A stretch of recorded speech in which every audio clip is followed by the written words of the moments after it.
Title: My little daughter came home smiling and held out a drawing. "Daddy, look at this," she said. I laughed and took it, but my smile vanished. In her drawing, a dark, black shadow stood next to my bed. She held out the drawing with both hands, grinning, her eyes bright with the pride only a child knows. "Daddy, look at this." I laughed until I didn't. The paper trembled in my hand. Crayon lines, a bed, me sleeping, and next to me a tall, black shadow. No face, just watching. My throat tightened. "Sweetheart, who's that?"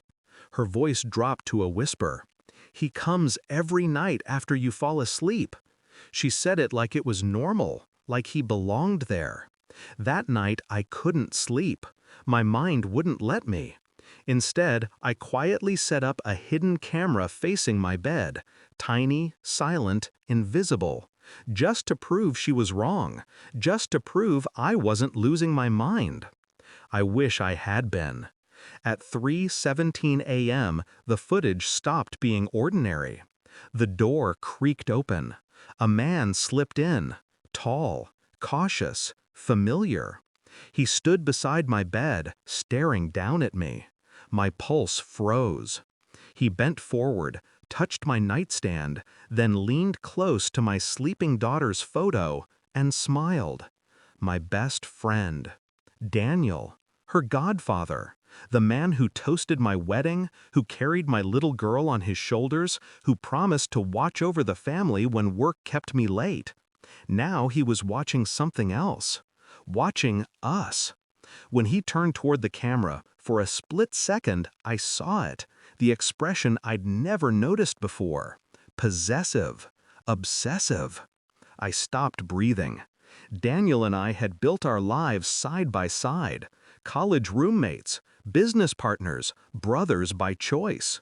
He was the kind of man everyone trusted instantly. Charismatic, steady, always a step ahead. I had always admired that. When my wife Emma met him, she said, "He feels like family." I believed her.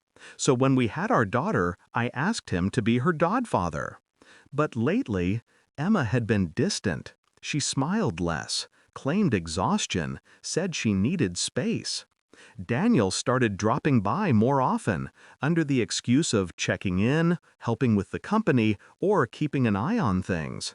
I thought he was doing me a favor, until I realized he was doing her.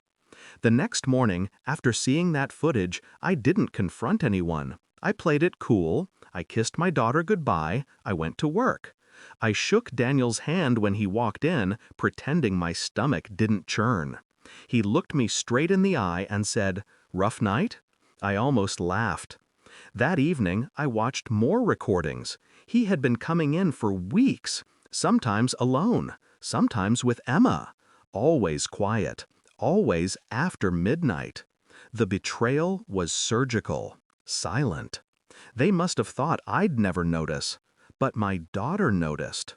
She saw him, the black shadow standing beside my bed. For weeks, I pretended ignorance. I smiled, I laughed, I let them relax. Meanwhile, I planned. First, I upgraded every hidden camera in the house. Motion detection, audio, night vision, even in the backyard. Then I started collecting messages, emails, deleted photos. I pulled her iCloud backups, carefully, methodically. And when I had enough, I built something, a story, one that would destroy them. I rewrote the timeline, made it seem like Daniel had been manipulating her, blackmailing her. The evidence I had could bend truth into any shape I wanted. I even created a shell company using Daniel's name and tied it to offshore transfers, transfers he didn't make but looked like he did. Every move I made was a shadow of their own deceit, quiet, calculated, and they never suspected a thing. The night before our company's annual board meeting, I invited them both for dinner. My wife hesitated. Daniel accepted too easily. The table was set. Candles, wine, my daughter asleep upstairs. We ate in silence. Halfway through, I said, Funny thing, I saw something strange on the cameras last week. Emma froze. Daniel smiled nervously. Cameras? Yeah, I said, sipping my wine. Hidden ones. You'd be surprised what they catch. His fork stopped mid-air. I tapped my phone. The living room TV flickered on. Video played. Daniel entering my room, watching me sleep. Then footage of him and Emma, together, whispering, laughing. Her hand shot to her mouth. He went tail. I can explain, he began. No, I said softly. You can watch. The next clip rolled. Emails, financial statements, fake offshore accounts, all appearing to show Daniel stealing company money and coercing Emma. The horror on her face was real this time. She turned on him instantly. You bastard! He looked between us, panicking. He's framing me! Emma, he's... But it was too late. I'd already sent everything to the board, the police, and our investors. By morning, Daniel was finished. The company seized his accounts. The media tore him apart. And Emma? She left him before the sun rose. A week later, he showed up at my door, disheveled, desperate. You ruined me, he shouted. I looked at him, calm. You did that yourself. He lunged at me. I didn't flinch. My daughter's small voice came from behind me, sleepy and innocent. Daddy, who's that man?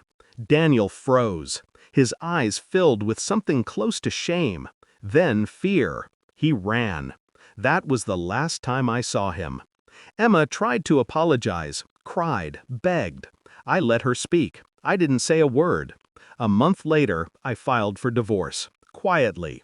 The settlement favored me. She didn't fight. It was as if guilt had drained the strength from her body. The house stayed with me. So did my daughter. And every night, before bed, she still draws. But there are no more shadows beside my bed. Just us. Safe. Sometimes I re-watch that old footage, just to remind myself, not of the pain, but of the precision, the patience. People think revenge is about rage. It's not. It's about control, timing, silence. You let them build their tower of lies, brick by brick. Then, when the moment is right, you pull one stone from the bottom and watch it all collapse. My daughter's drawing showed me the truth, but it was my own hand that erased the shadow forever, and I sleep just fine now.